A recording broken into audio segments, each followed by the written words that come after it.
There's an effort in Stillwater to restore a building that represents an untold piece of Oklahoma's history. The Washington School was built for black students in Stillwater during segregation. But after schools were integrated, their community stories of tenacity and joy were left behind. News on 6's Katie Eastman introduces us to the people working to bring them back. There are people who drive by this abandoned building and wonder.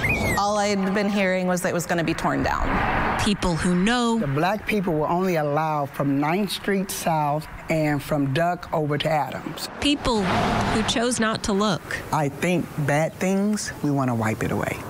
From the moment Dr. Laura Arata moved to Stillwater, There we go. she wanted to save this school. We're in. The principal's office was right here. As a professor of history, the 12th Avenue building drew her in. You just have to kind of ignore what's on the walls. But beneath the crude drawings, Laura found a past that people long before her have been trying to preserve. You know, the black community never forgot how important this space was. They never stopped caring about this space. They never stopped asking for someone to preserve this space. Karen Washington goes to church a couple blocks away. But she went to the Washington School as a little girl.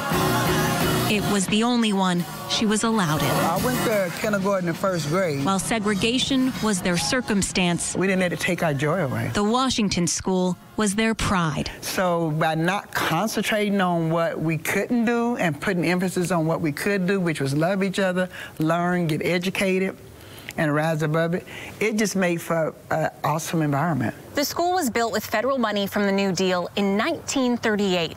Before this building, black students in Stillwater had to be bussed out of town to attend high school. Karen says the Washington School became the beating heart of the community. We want the world to know. We didn't sit around and wait on handouts, but what we did is took the bad lemons that you gave us, that wasn't even good lemons, we still managed to make lemonade.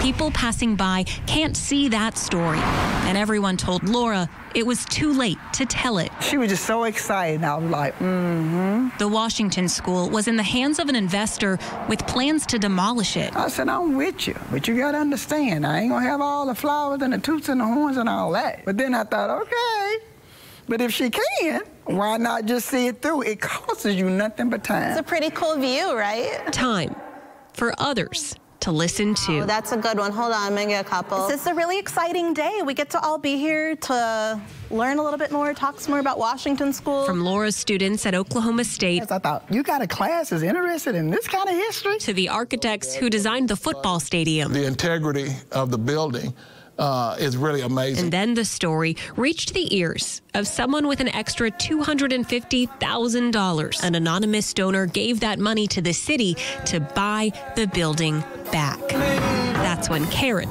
started to believe.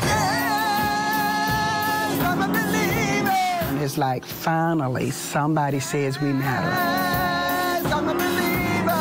With the building back in the city's hands, the possibility of preservation remains. So we thought it would just be fitting. Like, we can't cover all the graffiti in here. That's going to be a much bigger process. The 1956 class motto was "Don't wait for something to turn up, turn it up." We decided to leave a little mantra of what we're hoping to do for this building. A motion and a second to appoint them to the committee. Please vote. Hope to turn it into a community center to represent a story that hasn't been told in Oklahoma. I will nominate these 5 folks to serve as our initial representatives on the Washington School Advisory Committee.